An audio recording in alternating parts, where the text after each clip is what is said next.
మతాల లక్షణం 3. మడిమయలనుచు కొందరు తడిబట్టలు గట్టి దేవతార్చనలెపుడున్ విడువక చేయుచునున్నను ఉడువదు ఈ ఎరుక భ్రాంతి ఓ గుణశాలి. లేనిదే లేదు ఒప్పకి జోలి. అడవిలో కూర్చుండి ఆకులలములు నిత్యము అడవిలో కూర్చుండి ఆకులలములు నిత్యము గుడుచూచున్నను మాయా గురి లేసిపోదవును.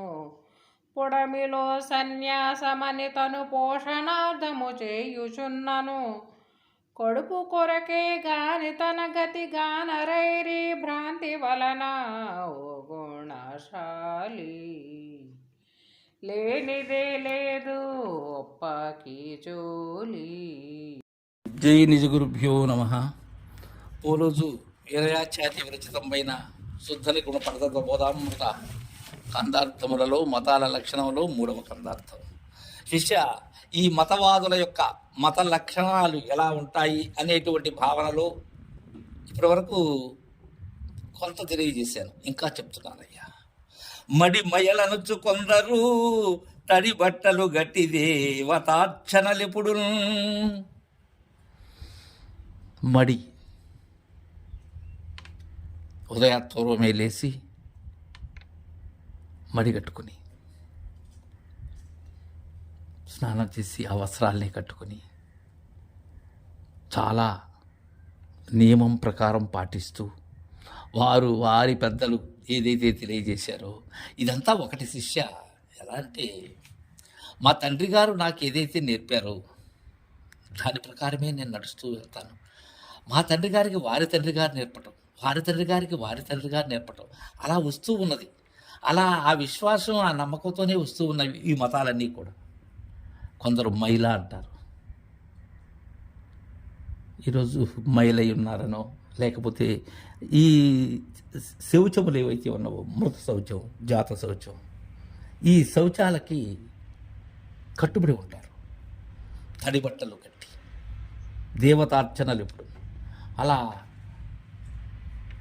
తడి బట్టలు కట్టుకుని ఇష్టదేవతా ప్రార్థనలు చేస్తూ దానిలో ఉన్న సుఖాన్ని లేక ఆనందాన్ని అనుభవిస్తూ ఆధ్యాత్మిక స్థితిలో ఉంటారు ఎంతో భక్తి ప్రపత్తులతో. ఇక్కడ ఎవరిని కూడా విమర్శించటము లేక సరైనది కాదు అనటం కాదు ఇక్కడ చెప్తున్నది. ఏంటంటే వారి వారి ఆచార వ్యవహారాలు అవి. దానికి పరిపూర్ణ బోధకు ఉన్న తేడా, మతాల లక్షణంలో ఉన్న తేడా మాత్రమే చెప్తున్నాను. వారి ఆచార వ్యవహారాలు అవి, వారి పూర్వీకుల ద్వారా వారు గ్రహించినవి అవి. అలా వారు దేవతార్చనలు ఎప్పుడు విడువక చేయుచునున్నాను ఓడువదు ఈ ఎరుక భ్రాంతి ఓ గుణశాలి. లేనిదే లేదు ఒప్పకి జోలి. ఒప్పవద్దంటున్నాడు ఈ జోలిని. ఏ జోలిని? మనకు మన పూర్వీకులైనటువంటి వారు అందించినటువంటి జోలిలో ఉన్న మర్మము లేక దానిలో ఉన్న యథార్థాన్ని గ్రహించలేక మౌఢ్యంతో ఆ భ్రాంతితో ఉన్న దానిలో చరించవద్దు నాయన గుణశాలి అంటున్నాడు శిష్యుని. విడువక చేస్తూ ఉంటారు. అయితే అంత చేసినా కానీ ఒడువదు ఈ ఎరుక భ్రాంతి. ఒడువదు, విడిచిపెట్టదు. కారణం ఏంటి? అవి చేసేది నేనే, అవి చేయిస్తున్నది నేనే, నేను పొందాలనుకుంటున్నది నన్నే. అది భ్రాంతి. అది ఎలా పోతుంది? అది నీ నిజం ఎరగనట్లయితే ఎలా కుదురుతుంది ఈ మతములతో? ఈ మడి ఇవన్నీ తడిబట్టలు కట్టుకోవటం దేనికి కట్టుకుంటున్నావు? లోపల ఉన్న దానికి కడుతున్నావా? కట్టడం లేదు కదా.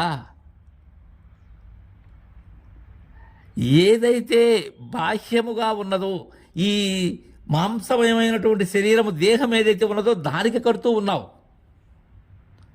తల్లి గర్భము నుండి తా వెడలినప్పుడు మొదట బట్ట లేదు, తుదను లేదు. నడుము బట్ట కట్ట నగువాడు కాదకు అంటారు వేమనాచార్యులు, వేమన యోగి గారు.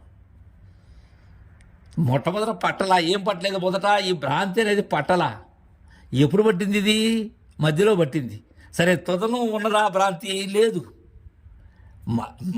ఈ నడుమే కడుతూ ఉన్నావు దీన్ని. అయితే భ్రాంతి పుట్టిన దగ్గర కడుతున్నావా? బట్ట కట్టడం లేదు. భ్రాంతి లేని దగ్గర బట్ట కడుతున్నావు. కట్టవలసింది ఎక్కడా? భ్రాంతి కలిగే దగ్గర కట్టాల బట్ట. అది కలిగే దగ్గర కట్టాలంటే ఏంటి అక్కడ సూత్రం? ఉన్నదానని ఎరిగినట్లయితే ఆ బట్ట అనే తెర తొలగిపోతుంది. అడవిలో కూర్చుండి ఆ కూలలములు నిత్యము గుర్తుచున్నను మాయ గురి లేచిపోదవును. మాయ గుర్తు రాబోతుంది. గుర్తుపోతే మాయ పోయినట్లే. గుర్తులే కదా అన్నీ. నా జీవనమే గుర్తులు. నేనే గుర్తు, నేనే పెద్ద గుర్తు. మేనుకి ఎన్ని గుర్తులు కడితే ఏమి మడిబట్టలు కడితే ఏమి, కావలసింది నేననే గుర్తు లేకపోవటం నాయన. అడవిలో కూర్చుంటే కొందరు ఏం చేస్తారో తెలుసా? నిర్జన ప్రదేశమైనటువంటి అడవుల్లో కూర్చుంటారు, నిర్జరుల వలె ఉండేందుకు. కూర్చొని ఆకులు అలములు అక్కడ దొరికేటువంటి ఆ ఫలాలు ఆ కాయలు అవి తింటూ, అలా ఆకులు అలములు తింటే మోక్షమో లేక ఎరుక లేకపోవటమో లేక బంధ విముక్తి అయ్యే పని అయితే మేకలు ఇంకా చాలా జంతువులు తింటూనే ఉన్నాయి పుట్టినప్పటి నుంచి. వాటికి కావాలి కదా మోక్షం, రావాలి కదా మోక్షం, లేదు. అలా ఆకులములు నిత్యము గుర్తుచున్నాను మాయ గురి లేచిపోదవును. మాయ గురి నీవు ఎంతకాలం అక్కడ కూర్చుని తపస్సు చేసినప్పటికీ కూడా చేయవలసిన తపస్సు ఏదైతే ఉన్నదో ఆ తపస్సు ఎరుకక ఈ ఆకులములు మేస్తూ ఎంతకాలం ఇది? ఎంత భ్రాంతి నాయన. పొడమిలో సన్యాసమని తను పోషణార్థము చేయుచున్నను కడుపు కొరకే గాని తరగతి గానరైరి భ్రాంతి వలనే. యథార్థం ఎందుకు కాన రావట్లేదు? భ్రాంతి అనే అడ్డుతెర వల్ల యథార్థం కాన రావటం లేదు. పుడమిలో సన్యాసమని తన పోషణార్థము చేయుచున్నాను. చాలామంది గృహస్థ ధర్మాన్ని సక్రమంగా నిర్వర్తించలేక సోమరిపోతురై, కొందరు ఇంకేదో కార్యార్థమై. అయితే అన్నిటికీ ప్రధానమైనది ఏంది? ఈ శరీరానికి కడుపు కొరకే కదా. కోటి విద్యలు కూటి కొరకే కదా.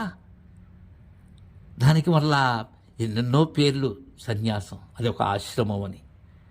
ఉదర పోషణార్థం తన పోషణార్థం చేయుచున్నాను కడుపు కొరకే గాని తన గతి కానరైరి. నా గతి కానలేకున్నారు, నిజ గతి కానలేకున్నారు. గతి రహితమైనటువంటి మతికి అందనటువంటిది ఏదైతే ఉన్నదో ఆ స్థితిని పొందలేకున్నారు శిష్య. దేనివల్ల? భ్రాంతి వల్ల. భ్రాంతి అనే ఆవరణంలో భ్రాంతి అనే ముసుగు వేసుకొని భ్రాంతి అనే తెరకు ఇవ్వల ఉండి భ్రాంతికి అతీతమైన దానిని ఎలా తెలుసుకోగలవు? వీటి వల్ల ఆకులములు తిన్న దాని వల్ల భ్రాంతి తెర తొలగిపోతుందా? యథార్థం బోధపడుతుందా? ఈ జనన మరణం అనే భ్రాంతి తీరుతుందా? పుట్టుక అనే భ్రాంతి పోతుందా? మరణం అనే భయము చేరకుండా ఉంటుందా శిష్య? అది మతాల వల్ల సాధ్యమయ్యేది కాదు అని తెలియజేశారు. తర్వాత ఇక్కడ అర్థం రేపు ముచ్చరించుకుందాం. జై గురుదేవా.